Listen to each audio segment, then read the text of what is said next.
I'm excited to introduce Kristy Wicker. She's here today with WildCare Oklahoma. She works with the public to effectively and compassionately handle wildlife emergencies and human wildlife interactions in mostly urban environments.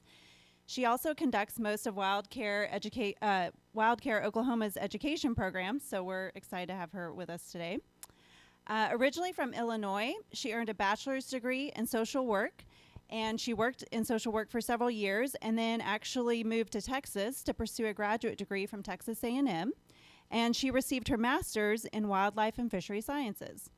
Kristy is also an independent researcher consulting on several projects to improve and understand animal well-being. She was a principal investigator and co-author of the Oklahoma Animal Study, a first-of-its-kind comprehensive assessment of statewide animal welfare. And she also serves as a citizen member of the City of Norman's Animal Welfare Oversight Committee. So please join me in welcoming Kristy.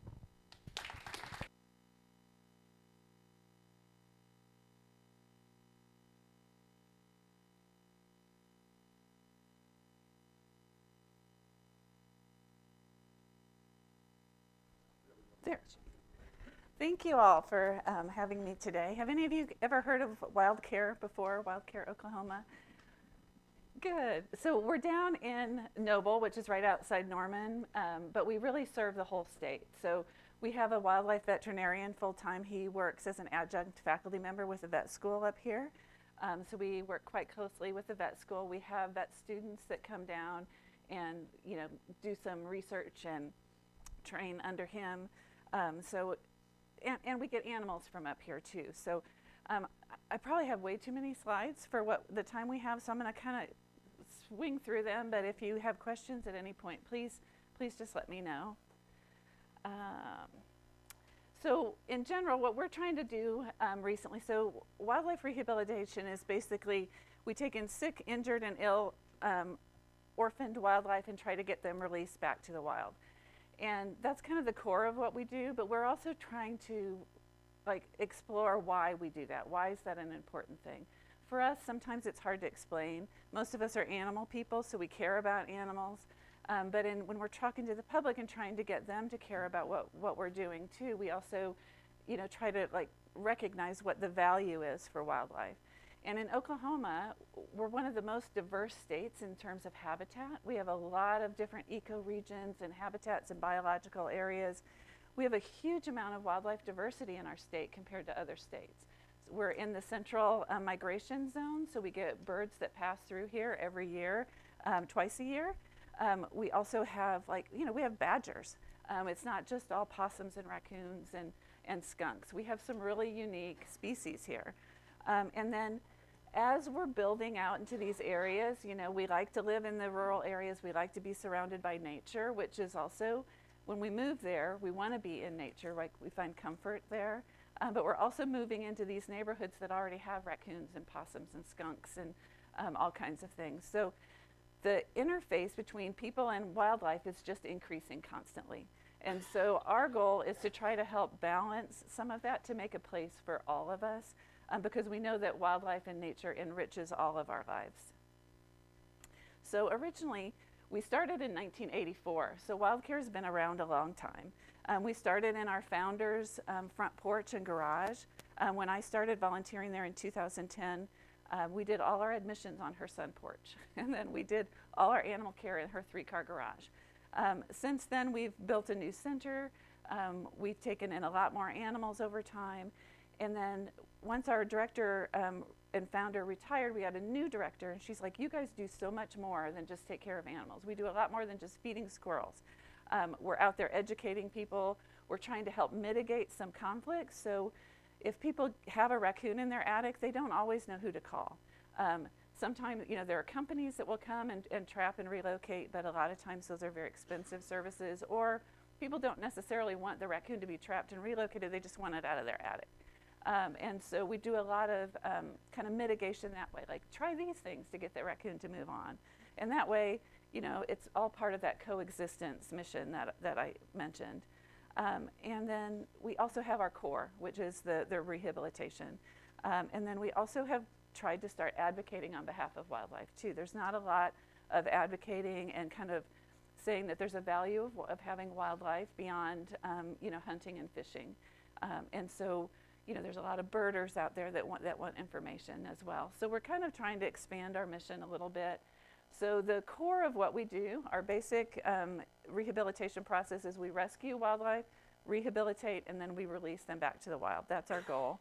And then we kind of have these overarching things that are more about educating, resolving conflicts whenever possible, inspiring people to care and protect wildlife and natural places, and then the overall conservation message too. To do what we do, you have to have licenses to do this. There are regulations regarding wildlife, and it's a little bit different than like a dog or a cat who has an owner. Wildlife is owned by everybody in the state, so it's kind of like a public resource. So we have to go by the state laws and sometimes by federal laws. So to do most of the animals we do, like possums and skunks and raccoons and turtles, we get licensed through the Oklahoma Department of Wildlife. To do birds, we have to be federally licensed through the U.S. Fish and Wildlife Service. And then to do eagles, we actually have to have another level of permits above that. There are other wildlife rehabilitators in the state. Not all of them have these different varying levels of licensing. So sometimes we'll get birds from up here because people can't find a rehabilitator that has the federal permits needed. So we'll get them transferred down to us in Noble. So how many animals do you think WildCare takes in a year? Does anybody have any guesses? Anybody? A lot? We take in over 7,000 animals a year. It is a lot. And that's why we had to move into our new center. It's actually not that new anymore. We've quickly outgrown it because every year our numbers go up. This is kind of like our admissions from when we started. You can kind of see it was like a gradual growth. And then in 2020, we hit our top intake number. We don't actually know if that was because of COVID and everybody was home and doing more like yard work and cutting down trees. And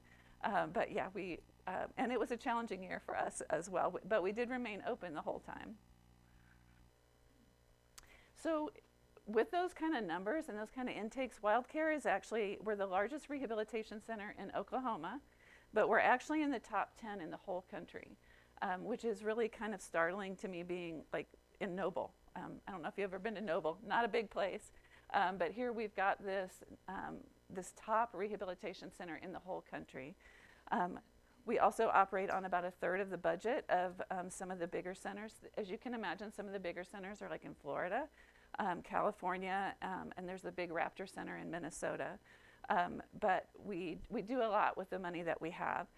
We do not get any state or federal or municipal funding, so we're run entirely on donations. And a lot of times that's people who maybe found a turtle hit by a car, or their cat caught a bird and they bring it out and they'll give us a donation at that time. And our hope is that they will then continue and be part of our WildCare family in kind of helping provide care for all those thousands of animals every year. And we only expect this to increase, the need for our services, because the human development is continuing, right? There's going to be more and more interactions as habitat is lost, as we move into those rural neighborhoods and habitats. There's going to be more instances and more needs for our services. One of the really cool things about what we do that I enjoy as somebody who appreciates wildlife is we get to see a lot of different species. So like I said, Oklahoma in general has a large biological diversity for the state. So we do get to see badgers. We get to see porcupines. We have some really strong birders on our staff. I am not one of them. So usually a bird comes in and it looks like a gull or a little brown bird to me. But during the migration, we get all excited out at WildCare because of different species. And so, it helps me appreciate what's going on in our state, what's moving through. Right now, we actually have 2 bald eagles in care. You just never know what each day is going to bring. It could be, a baby squirrel, followed by a possum, followed by a bald eagle or a harrier hawk. This is one of the species that we got for the first time this year. These little ducklings were found alongside the road without a mom, and they're actually black-bellied whistling ducks. And we had never had those before. We had seen them in the wild, but we're typically outside their range. but their range is expanding. So that also will impact the kind of species that we get to see or that need help as they come through. And this is what he looks like as a grown-up, so totally different. But they both grew up at WildCare, and then they were both released. So one of the things that makes us different from zoos and aquariums and sanctuaries, we typically aren't open to the public except to drop off animals, because we're really set up to be a wildlife hospital. And all our animals, no matter how gentle and how softly we speak, they're scared of us. They don't understand that we're trying to help, and they're already compromised in some way. So they're usually injured or ill or too young to be on their own. So we can't have people kind of walking through, because we want them to, our goal is to get them to heal and recover to the point that they can remain wild and go back to the wild. And so that's a little bit different from a zoo, where we can bring you in and show you all the cool things that we're doing. We do open to the public through an open house twice a year. We have a baby shower in the spring and then an open house in the fall, where we kind of invite people through. We want to share our passion. We want to share all the cool species that we get to see and the things that we get to do. It's just that we have to kind of put their welfare first. So those are 3 otters that we got last year, and this is them right before release. So these guys, we actually ended up with 4, and they were released down by the Canadian River, and we have a release site there who has a camera out, and she still sees them coming. So we don't always know if our releases are successful. We just don't have the money to track them or put radio tags on them. But in some cases, our release site owners will tell us, that they share the videos too, which is wonderful. So this is kind of like our programming. As I said, at the core is our rescue, rehabilitation, and release of native wildlife. We've got this wildlife hospital component, which is where our vet, Dr. Abbott, works, and that's where the vet students come and do their preceptorships. There's not a lot of opportunity to kind of get experience working with wildlife, with eagles, with raccoons. You can go to zoos and get some of the more exotic animals, but he has a constant stream of vet students wanting to come through and train under him. These are some of the reasons animals come to us. A lot of it is because of human impact. So we get a lot of water birds that get stuck on fishing line or fishing lures. Some animals are shot. Sometimes they get caught on barbed wire fences for some reason. Great horned owls that seems to happen to them quite a bit. They could get sick. They get hit by cars. And those are just some of the injuries and illnesses that we come in. The little coyote down in the corner has mange, which is easily treatable. It's just hard to catch them is the tricky part. And then in the spring, summer, and early fall, most of our patients are babies. So these are animals that have somehow become separated from their parents and need a little bit of help growing up. And in those cases, our admissions are a bell curve. So we'll start getting baby owls in January, February. Then we'll start getting squirrels. And then it's just a roller coaster from there. We get all kinds of, the raccoons, the skunks, baby bobcats, baby birds, baby rabbits. And then at the very tail end, we're just coming out of baby squirrel season. So we've kind of got all our baby squirrels in. Some of them have been released. A lot of them will have to overwinter with us because they weren't old enough to be on their own before the colder weather hit. And this is just like one little story I thought I would share about how an animal comes through WildCare. This was a picture that somebody sent us that they had this young bobcat in their backyard. And you can tell he was really skinny, did not look healthy at all. They were able to kind of toss a big blanket over him, toss him into a dog crate and get him to us. Our vet was able to kind of do an exam. We discovered eventually that he had some tooth issues. So he had some malformations in his mouth that were causing the growth to come in, and then it also got infected. So over a period of months, he was able to pull teeth and kind of get things straightened out. We also improved his nutrition, and he ended up looking like a normal, healthy bobcat. And then we were able to release him on Chickasaw Nation land. We do work with landowners across the state to release wildlife on. We can't release them all in Noble. We would get run out of town. So we, especially with bobcats and coyotes and foxes, we look for big parcels of land, and deer, because we want to get them as far away from people as we can. So landowners can tell us, I've got 100 acres, I don't want any skunks, but I'll take your, raccoons and your possums. So we work with landowners all over to kind of help that process along. The other part of what we do that we weren't really appreciating till our new director came on is our wildlife hotline and education. People call us from all over the state and actually from other states as well, because they follow us on social media and they will say, I've got this situation, how can you help? So in that busy spring summer period, we'll have over 100 phone calls a day. And so a lot of that is, does this animal need help? I found this, should I bring it in? A lot of times well-meaning people don't understand what they're seeing and may think they're helping when they're really not. So we talk a lot about baby bunnies and baby possums are probably our two most common animals that are brought in. And most of the time the bunnies don't need to come in. It's just the mamas will make the nest in a really inconvenient location for people. And we're worried about our dogs getting them, or we're worried about, they're on the playground. But the good thing about bunnies is they mature really quickly. So if we can talk to people about protecting the nest for just 2 or 3 weeks, usually the bunnies are out and then they get to kind of stay where they are, be raised by mom, and their chances of survival are so much better. So we spend a ton of time on the phone talking people through those kind of questions. Raccoons in the attic, we talk to people about using sound and smell and light in order to get them to move on their own. Because especially in the summer, if you trap and relocate a raccoon from your attic, chances are you're leaving babies behind, and then you'll figure out a week or so later that there's orphan babies in the attic. But by giving mom an opportunity, by kind of making the attic irritating enough that she can move the babies on her own, that way we can keep the whole family together. We also do a lot of re-nesting. Hawks and owls are really very successfully re-nested. So if a tree comes down and there's a nest in it, those babies don't necessarily need to be brought in for care. They will take over a little wicker basket or a box. You can see on the one side there was a bald eagle. These eagles didn't even come to WildCare. We did all of this over the phone.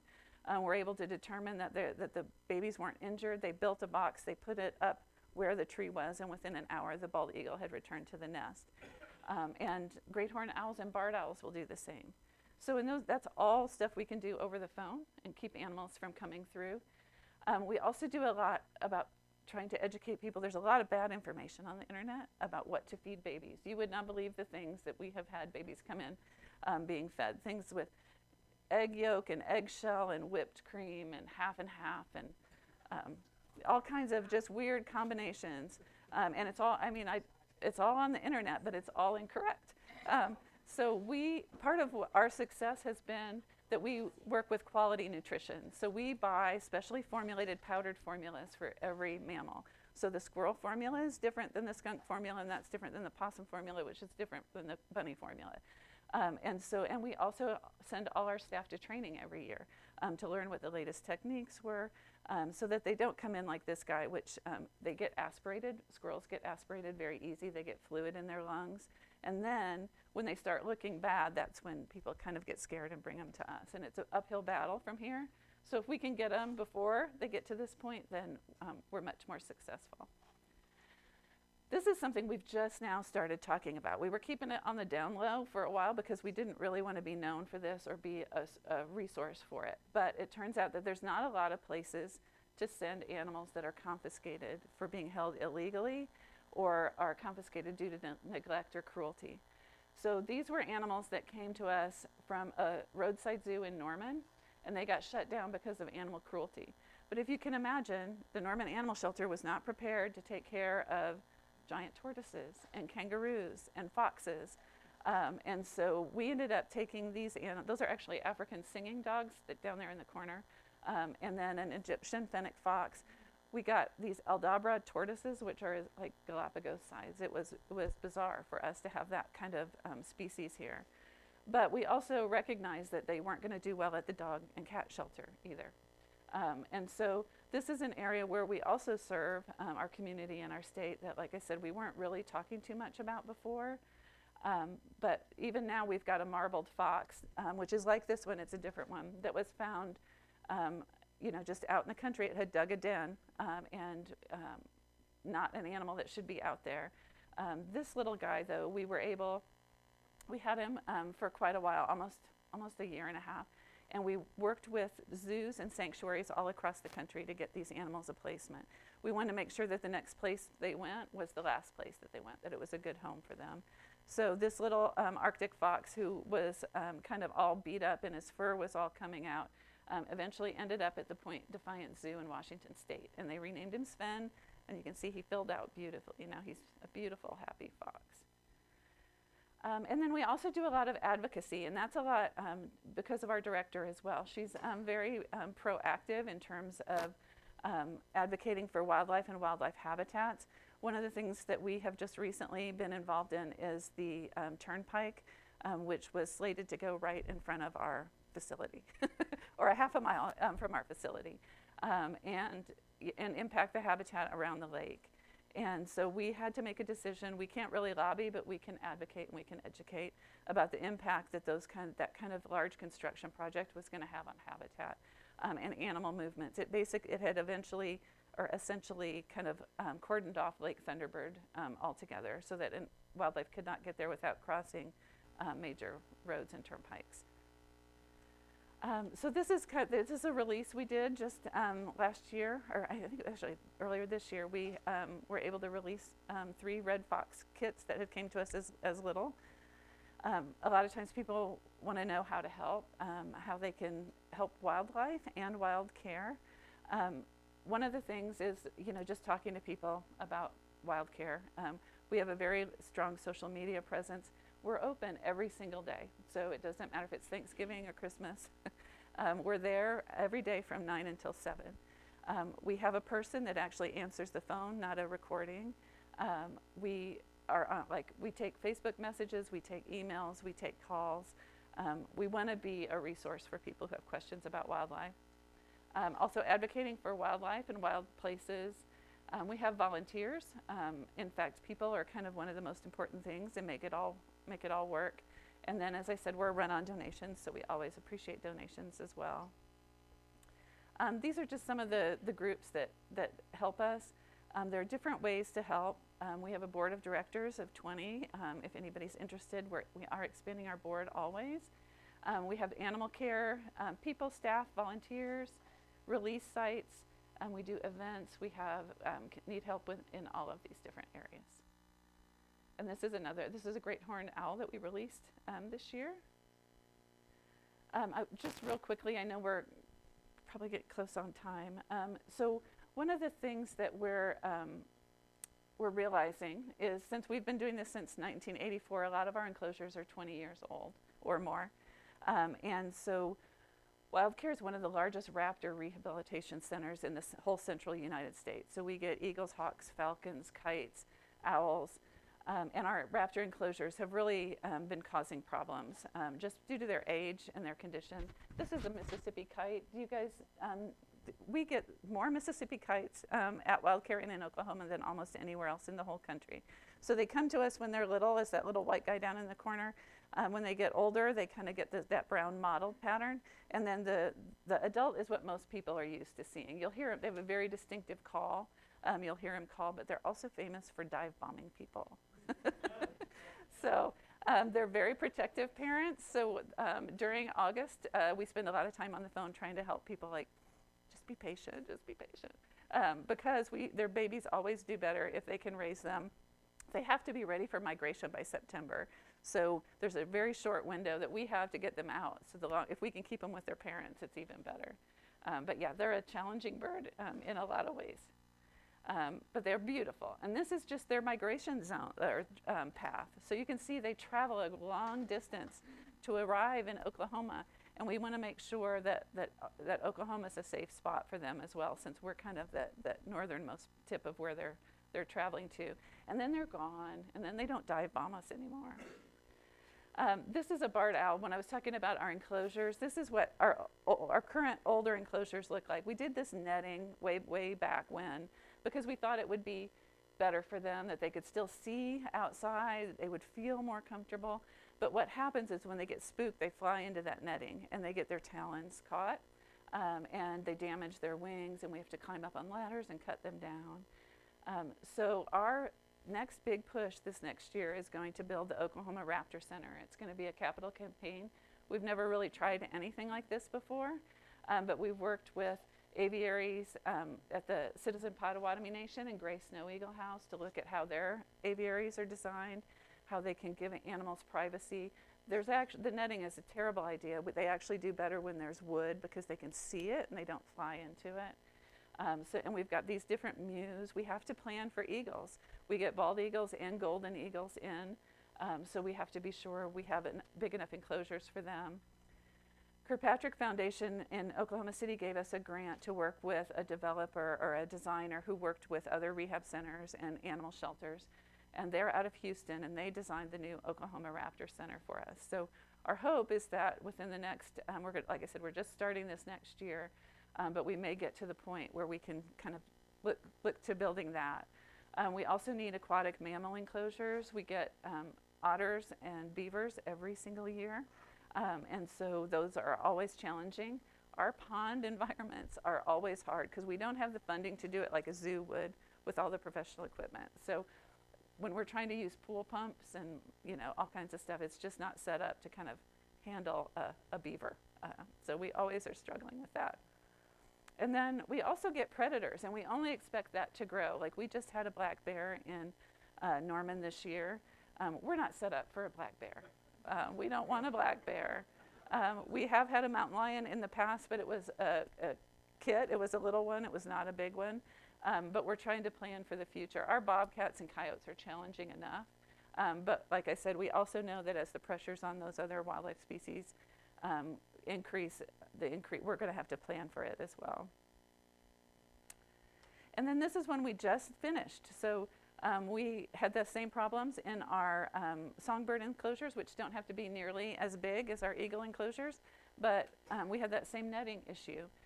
And so we got a grant to kind of build this little songbird enclosure, and it just finished this month. So big things happening.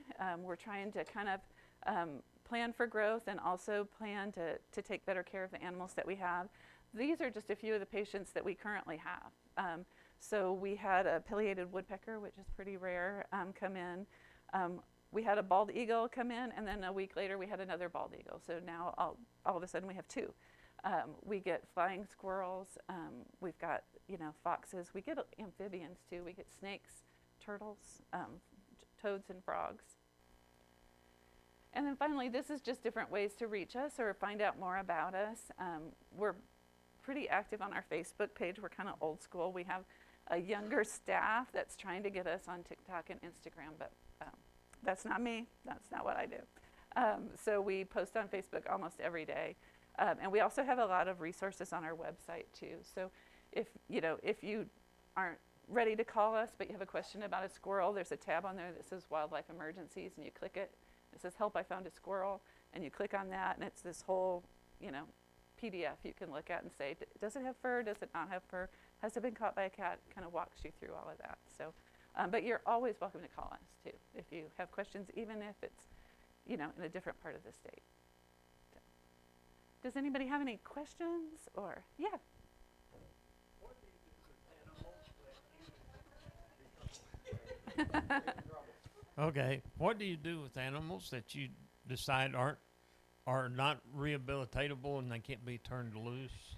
Well, it really varies. So like if we get a young animal in that is comfortable around people, and sometimes that's why they're not releasable. Sometimes, like we've had some squirrels that have been raised by people for too long, and they're just not releasable because they want to climb up your leg. Or we had a red fox come in that was found at a campground, and they had been feeding it like hot dogs and, I don't know, camp food.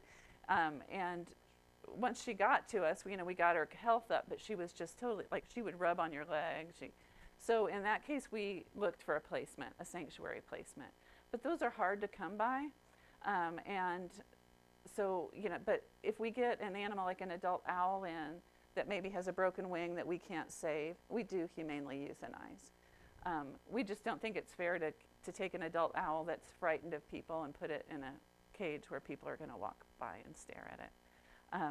And there's not a lot of demand. I mean, like I said, there's not a lot of good placements either. But we've worked with the state parks. So that red fox went over to Sequoia State Park. and they had another fox that they needed for company. So that was a really good placement. We have sent eagles to Citizen Potawatomi Nation Eagle Aviary. We sent a vulture there. Vultures imprint really easy, and so we try to raise animals with the same species. So we really try not to raise like a vulture without another vulture because they'll imprint on people. And we had one that we released him and he came back. We released him and he came back. So he actually went to the aviary as well. Yeah.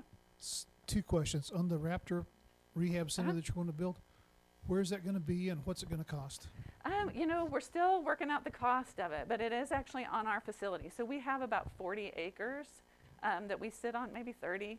But we have an old eagle aviary right now that's just got that netting. So we've got the whole site already. We just need to demolition it and start from scratch there. We have one thing I didn't mention is we do have not all our animals come directly to our center. We have a drop-off location at the Oklahoma City Animal Shelter, and about a third of our animals come from there. And we have talked about the idea of having satellite centers because Noble's way out of the way, but actually we're in the country in Noble. So it's a long way for people to travel. So we're trying to but for the animal care part of it, it makes sense to have us out in the middle of nowhere. As far as convenience for getting animals to us, we're kind of exploring other options. But yeah, the Oklahoma Raptor Center, like I said, we just got the plans kind of finalized last month, and the board's kind of deciding how to roll it all out. But we're excited about it. We've never tried anything at that scale before. So. Yeah. Have you guys had any interaction with the Lost Creek Safari folks out south of town? No, I haven't. Is it a zoo situation, or is it like, can you go there? Yeah, you're allowed to go there. Okay. They have all kinds of animals. Okay. Yeah, so if they have native wildlife, they have to work with the wildlife department just like we do.